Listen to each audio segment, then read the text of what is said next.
میں ایک دفعہ نا کچھ بیمار تھا زیادہ، اور منفرد بات یہ، انوکھی بات یہ کہ میرا ایک بچہ بھی بیمار تھا،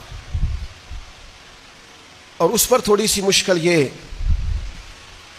کہ کچھ چھوٹی موٹی ارد گرد کی پریشانیاں بھی تھیں، یہ تعمیری کام چل رہا ہے، فلانا کام چل رہا ہے، فلانا کام چل رہا ہے، تو سمجھ لیں 5 10 20 چیزیں اکٹھی ہو گئیں، تو میری طبیعت پر کچھ بوجھ بن گیا، دل تھوڑا سا وزن محسوس کرنے لگا، اور ذرا تھوڑی سی بے چینی اور اضطراب طبیعت میں پیدا ہونے لگا۔ یہ ان کے بعد آ جاتا ہے کبھی کبھی، تو اس کی تدبیریں، اس کے معاملات بھی میں دیکھ رہا تھا، لیکن تھوڑا سا نا زیادہ ذہنی طور پر میں اپنے آپ کو تکلیف میں محسوس کرتا تھا۔ تو ایک رات میں تسبیح میرے ہاتھ میں تھی، تو میں حسبنا اللہ و نعم الوکیل نعم المولا و نعم النصیر، اس کا میں وظیفہ پڑھ رہا تھا۔ تو پڑھتے پڑھتے میں نے نا سائیڈ چینج کی، رخ پھیرا۔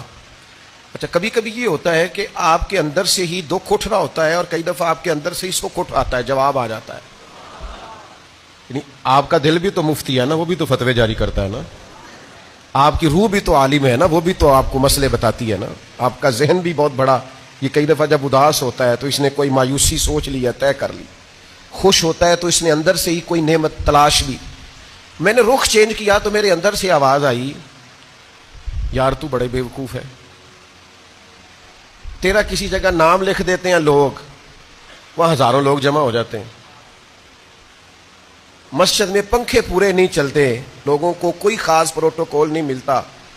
سینکڑوں مساجد ہیں، ایئر کنڈیشن اور بڑی بڑی سہولیات چھوڑ کے لوگ تیرے پاس آتے ہیں۔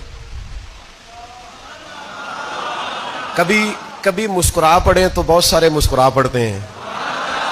کبھی طبیعت میں کوئی تھوڑی خرابی آ جائے تو بہت سارے لوگ آنسوؤں نے بھیگ بھیگ کر دعائیں کرتے ہیں، سارے دکھ تیرے لیے برداشت کیے۔ تیرے اوپر تھوڑی سی کبھی تکلیف آتی ہے تو طبیعت پہ بوجھ بنتا ہے، اچھا تو بڑا عریس ہے، سکھ سارے قبول خوشی خوشی، اور ذرا 2 4 5 چیزیں کٹھی ہوئی نہیں اور دل تیرا بے چین ہوا نہیں، تو سیاںا نہیں، اچھا خود ہی ٹینشن تھی،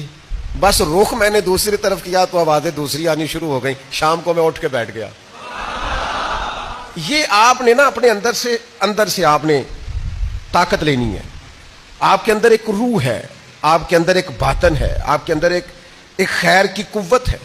جب بھی کوئی مایوسی آئے نا، ایک سرکار کا فرمان سنیں، نبی پاک علیہ السلام نے فرمایا تمہیں اپنی بیوی کی کوئی عادت ناپسند ہو تو اسے بغض نہیں رکھنا۔ یا رسول اللہ کیا کریں؟ فرمایا اس عادت پہ غور کر لو جو تمہیں بڑی پسند ہے۔